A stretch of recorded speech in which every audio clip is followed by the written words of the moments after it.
Part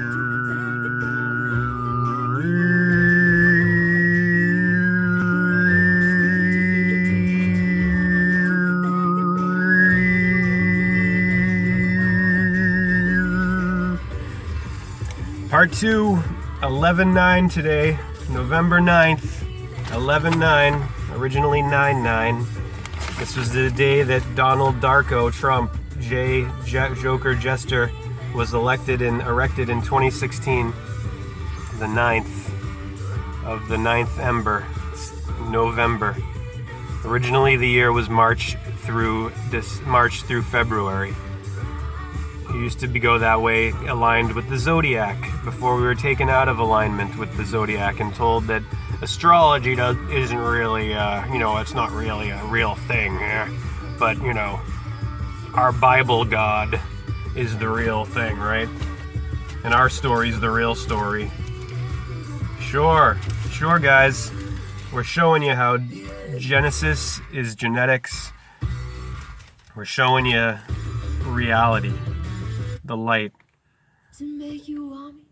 They want you to believe in the shadows and taking Genesis literally. They want you to believe in Big Bang Theory. They want you to believe in Darwinian evolutionary theory, survival of the fittest. When what we have is not the fittest who survive. We have the most wicked, most cunning, most diabolical in high places who want you to think there's a literal devil and a literal God when they're literary. And this God has to do with the wheel of time, always has, always will. Saturn, Jupiter, Zeus, Jesus, has to do with cosmology. Theology is astrology. Astrology is theology, astrotheology. The sin of Eve, that would be the sign. And the serpent is on the tree, is the path of the sun on the ecliptic. The ecliptic is the circle of the great year of the sun, going up and down and round every day and every year. Tree of knowledge, tree of life and light. The fruits of knowledge are all here, down below. The fruits of light and life, unity, consciousness, all up here. That's your waistline. Your heel is at the hell position of 6 at Pisces, the fish, the feet. Your shins are where Aquarius, Aqua Osiris is located. And then your kneecaps of Capricorn. The shins, the sins, the skins. The kneecaps, Capricorn, the thighs of Sag of Taurus, Sagittarius, where we're coming up to in the Northern Hemisphere soon. Currently still in Scorpio at the genitals. The gene Atels of L. And then up to the waist of Libra. And then the virgin birth of Care at the belly of Neo, Virgo, the Virgin. Jesus Christ, Krishna, Horus. Then up to the solar plexus of Leo, of Neo, and then the heart area of the crab at the sternum, Cancer, where Trinity is in the heart, and then in Trinity also in the arms and the lungs of Gemini, and then the twins, the arms, lungs, and then Morpheus and Han Solo in the back brain and the head, in the back brain of Taurus, the cerebellum, the bull, and the throat, from which all stories Tauruses are told. And then in the cerebellum of the bull, the bell, the bull, where language is linked up at the left hemisphere, the Angus language, English language, lingam, linguistics, lingo, slang, yang, the sun. And then the cerebrum of Aries, the high ram. You see, the human body here in those 12 signs is put horizontally, with the feet of the fish at 6, right, wound back up around touching the head at Pisces, so Aries and Pisces. This is your head. This is your body. This is the Bible. the great circle of the year of Yah, Jah, Ra, Re, light, life. God is light, John 1:5. And in it there is no darkness, in it there is no illusion. Illusion is not real at the heel. So this Genesis story is happening here. It's an illusion story. It's a trick. The serpent that suddenly appears is not capital S, which is what it would have to be if it was by definition the Satan. The serpent is lowercase s, and it's subtle. The serpent is subtle, so let's look up the word subtle in the dictionary of Aries. This is the big word that's linked up with this serpent that suddenly appears that God created. God created in the garden and to do what? Specifically to talk to Eve. Talking snake. It tells you right away we're not dealing with a history book. We're dealing with a story taking place outside of history, in the realm of the mythology, which is another sphere. A lie is not a lie, it's a story about how things are mystically. It's a mystical book, allegory, by analogy. Let's go to subtle, S-U-B-T-L-E, like subliminal and sublime, which I went through with you before. The sublime and the subliminal. The silent B in subtle and ending in L.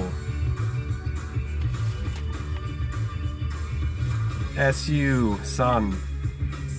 S-U-B, T, subtrahend, a quantity to be subtracted. Subtropical, near the tropics. The astropics, almost tropical suburb, suburbia. Subvert, succession. Do they not even have subtle in here? There it is, subtle. It's actually above subtract, which is to take away or deduct. Subtle, delicate, refined, artful, crafty. So this serpent is delicate and refined. This serpent is artful and crafty.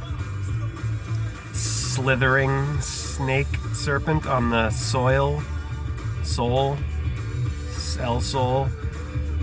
3, discerning, discriminating, shrewd, which is what? Wise. It's a wise serpent. It tells you to eat from the tree that'll make you wise and open your eyes. So the Kundalini is what it is, okay? It's not Satan. Let's go to the some of the serpent symbolism in Man and His Symbols by Carl Jung.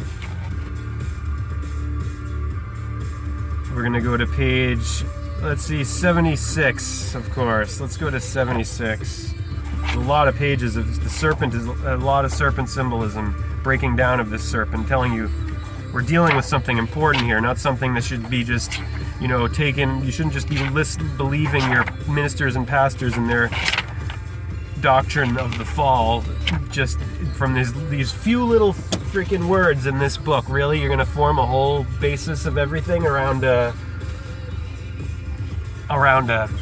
mythology, really? And you're going to tell people that it's literal, and you're going to just believe that as a modern person. You're just going to believe that snakes talk and think that no, that's just fine. Yeah, that we all should be ashamed and look at ourselves as sinful, born sinners when we're born little freaking babies, just because a book says, or just because a bunch of guys say to read the book that way. The book doesn't tell you to take it literally, by the way. God doesn't say that. He doesn't say He wrote it. And God created that serpent, and God created that tree of knowledge. That's what it says. So are we at 76 here? Yep, we're at Spirit of 76, page 76.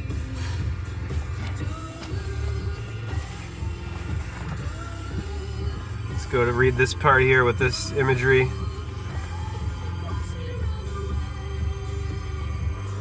Let's read this caption here.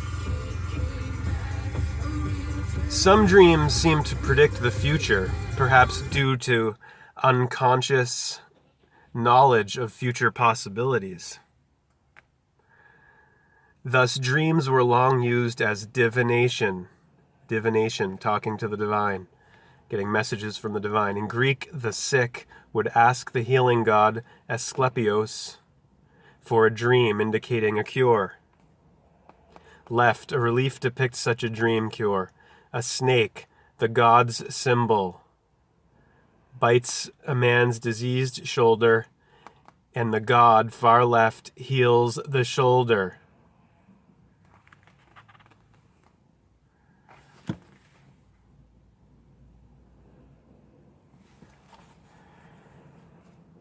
Far right, Constantine, an Italian painting. That would be this one, the biting of the shoulder there. The serpent biting the shoulder to heal. Far right, Constantine, an Italian painting, dreaming before a battle that was to make him Roman emperor. He dreamed of the Chiro, the Cairo, Chirho, a symbol of Christ, right? And a voice said, "In this sign you will conquer." He took the sign as his emblem, won the battle, and was thus converted to Christianity. There's the Cairo. Let's read this page now. We'll begin the sentence on the previous one here. Naturally, if you identify the psyche with consciousness, you can easily fall into the erroneous idea that man comes into the world with a psyche that is empty, and that in later years it contains nothing more than what it has learned by individual experience. But the psyche is more than consciousness. Animals have little consciousness, but many impulses and reactions that denote the existence of a psyche. Animals, elves. And primitives do a lot of things whose meaning is unknown to them. You may ask many civilized people in vain for the real meaning of the Christmas tree or the Easter egg. The fact is, they do things without knowing why they do them. I am inclined to the view that things were generally done first, and that it was only a long time afterward that somebody asked why they were done. The medical psychologist is constantly confronted with otherwise intelligent patients who behave in a peculiar and unpredictable way